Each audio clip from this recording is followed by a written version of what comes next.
KF-X 심장은 구형 엔진 GVS 기술 이전 말바꾼 유로-Z. 카이 전투기 심장 엔진 공급사 선정 절차 착수. KF-X 탑재용으로 F414-400 모델 제안해. 성능 높이는 세라믹 복합 소재 기술도 적용 안 해. 유로-Z 기술 이전 G와 유사한 58% 수준 제시. 차세대 한국형 전투기가 자칫 구닥다리로 전락할 수 있다는 우려의 목소리가 나온다. 전투기의 심장 역할을 하는 엔진 분야 기술을 해외에 의존하다 보니 최신 기술 확보가 어렵다는 것이다. 해외 방위산업 업체의 기술 이전 약속도 논란의 대상이다. 지난 1월 시작된 한국형 전투기 개발 사업은 2026년까지 이어지는 사업이다. 개발이 완료되면 2032년까지 120대를 양산해 공군에 배치할 계획이다. 개발비는 약 8조 원, 양산비는 약 9조 3천억 원으로 한군 이래 최대 규모의 무기 개발 사업으로 평가받는다. 이 중 엔진 부분은 해외에서 기술을 들여와 기술 협력 생산 방식으로 진행할 예정이다. 정부는 이번 무기 개발 사업을 통해 시제기 6대와 예비 엔진 분량을 포함해 15기의 엔진을 확보한다. 방위사업청은 이 사업에 약 2억 달러의 예산을 배정했다. 120대의 쌍발 엔진 전투기를 양산 목표로 하고 있어 국내 물량은 보충분 포함 260기다. 총 양산비 중 엔진 부분이 약 30%가량을 차지한다. 신기술 두고 구형 제품 제안해. 하지만 전투기 엔진을 제안한 업체들이 최신 기술이 아닌 과거 제품을 제안하고 기술 이전 약속 또한 말을 바꿔 논란이 일고 있다. 제너럴 일렉트릭이 KF-X 탑재용 엔진으로 제안한 기본 모델이 F414-400다. 1980년대에 개발한 F404를 모태로 한 제품이다. F404는 미 해군 함재기 FA-18 호넷을 위해 개발한 엔진이다. 개량형 전투기인 FA-18이 F 슈퍼호넷에 탑재한 F414는 원형 모델인 F404보다 주력을 35%가량 높인 게 특징이다. 짧은 활주로에서 이륙해야 하는 함재기 특성상 최대 주력이 경쟁 제품인 유로-Z 엔진보다 높다. GE는 이번에 기존 F414-400을 업그레이드해 주력을 최대 10%까지 높일 수 있는 F414KI를 KF-X 엔진으로 제안했다.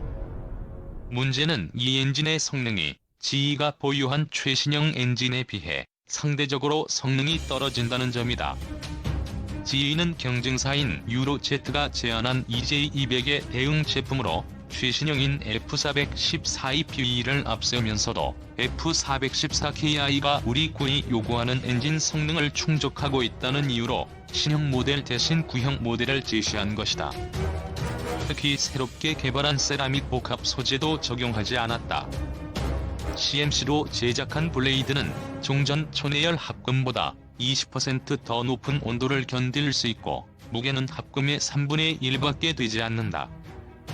이 기술을 적용하면 훨씬 가볍고 연료 소모가 적은 전투기 개발이 가능하다. GE는 CMC 기술을 올해 민항기용 엔진에도 적용할 예정이다.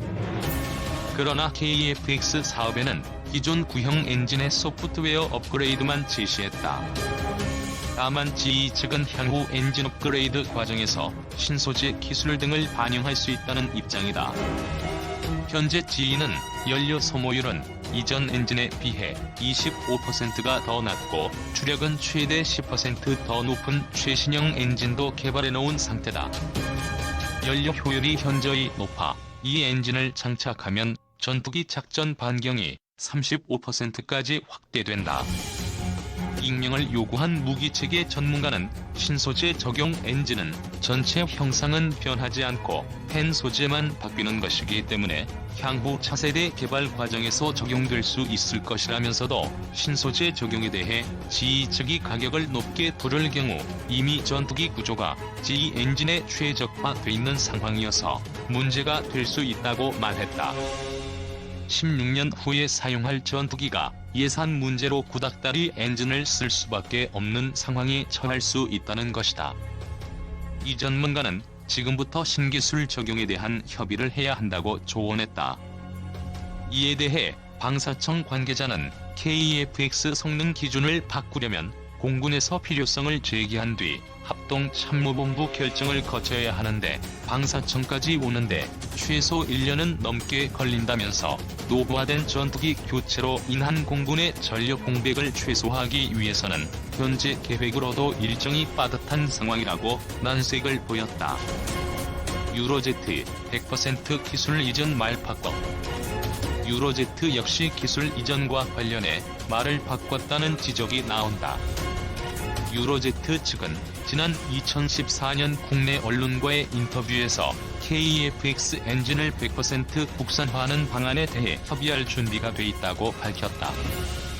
지난해 한국을 방문한 클레멘스 린덴 CEO는 또한 엔진의 핵심 기술을 한국에 이전하겠다며 방대한 규모의 기술 이전 패키지를 제안할 것이라고 말했다. 이 같은 유로제트 입장 표명은 우리 군 당국에 100% 기술 이전을 할 수 있다는 의미로 받아들여졌다. 하지만 이번 입찰에서 실제로 유로제트가 제안한 기술 이전 비중은 58% 정도다. 수치적으로만 보면 G와 비슷한 수준이다. 이에 대해 유로제트 관계자는 미국 정부의 수출 규제를 받지 않아 경쟁사보다 더 적극적으로 기술 이전을 할 수 있다는 의미였다고 해명했다.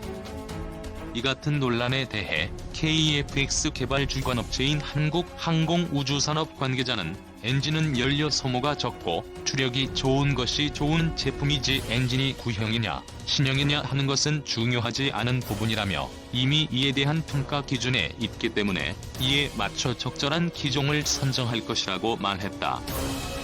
KEFX 엔진 기종은 4월 중 결정된다.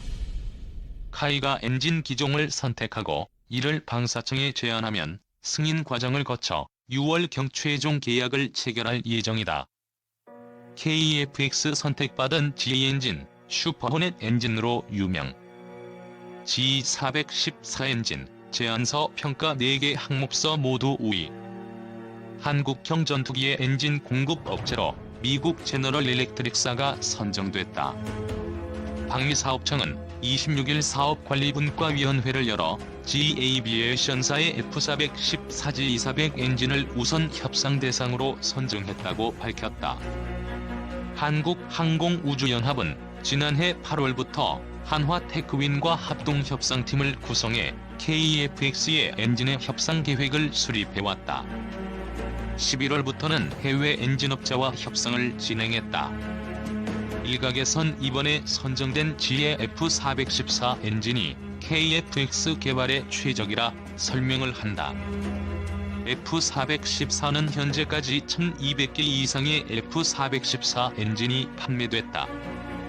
F414는 호주, 브라질, 인도, 스웨덴, 스위스, 미국을 포함한 6개국의 제트 전투기의 동력원으로서 선정되었으며 세계 전역의 타국 공군에서도 선정한 엔진 기종이다.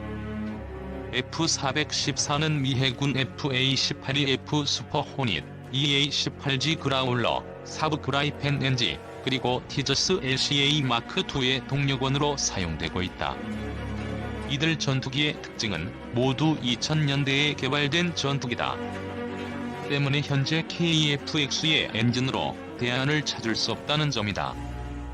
G와 경합을 했던 유로제트는 당초 공언과 달리 협상에서 대부분의 항목에서 G보다 낮은 점수를 받았다.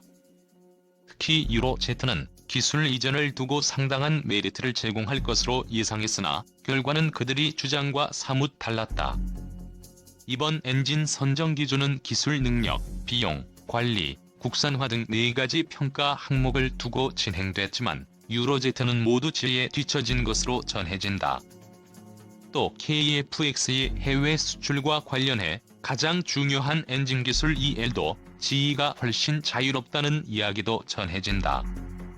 성능도 엔진 추력으로 볼 때 21,500파운드 대 19,850파운드로 G 엔진이 앞선다. 단, 무게는 G가 100kg 더 무겁다.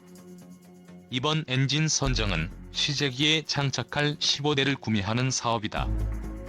방사청은 2021년까지 엔진 원제작사에서 조립된 엔진을 직구매 방식으로 10대를 도입하고 2단계로 조립국 산화한 2대를 3단계는 국내 업체가 국산화 부품을 장착하여 최종 조립 납품용 3대를 도입한다. 이 같은 과정이 완료되면 양산분의 엔진을 선정하는데 사실상 GE가 KEFX 170대의 엔진을 독점하게 됐다. KEFX 엔진 수주 규모는 무려 4조 800억 원로 추산된다. 그렇다면 한국항공우주산업이 C103에 비해 저체급인 싱글 엔진 KEFX의 형상을 제안한 이유는 무엇일까? ADD가 제안한 C103 형상의 전투기를 개발할 자신이 없어서 카이가 발을 빼려 했다는 치킨 논리를 편 사람도 있었다. 카이의 입장에서 보면 지금까지 개발해온 T-50과 파생형인 FA-50을 베이스로 한 KEFX로 KEFX를 개발할 수 있다면 시너지 효과로 개발 비용도 줄이고 개발 위험 부담도 감소시킬 수 있었던 것이다. 더구나 과거 KEFX 국내 개발을 반대해온 한국개발연구원이나 키더가 내세워온 소위 경제성 논리에도 부합한 것이 싱글 엔진이었다. 그런데 당시 카이가 가장 두려워했던 것은 따로 있었다. 바로 KEFX 사업 자체가 무산되는 경우였다. 2012년 탐색 개발이 끝나고 ADD는 C103 형상을 기본으로 한 KEFX 개발 총 예산을 6조 원 이내로 정부에 보고했다. 넘어야 할 절차가 남아있었지만 자사가 KEFX의 체계 개발 업체로 선정될 것으로 확신하고 있던 카이는 개발 비용이 9조 원 정도가 들어갈 것으로 예측했다. 문제는 과연 정부가 엄청난 예산을 확보해 주겠느냐 하는 우려였다. 결국 카이는 나름대로 당시 공군의 ROC를 충족하면서 6조 원 이내로 개발할 수 있다고 확신한 KEFX의 형상 카드를 들고 나올 수밖에 없었던 것이다.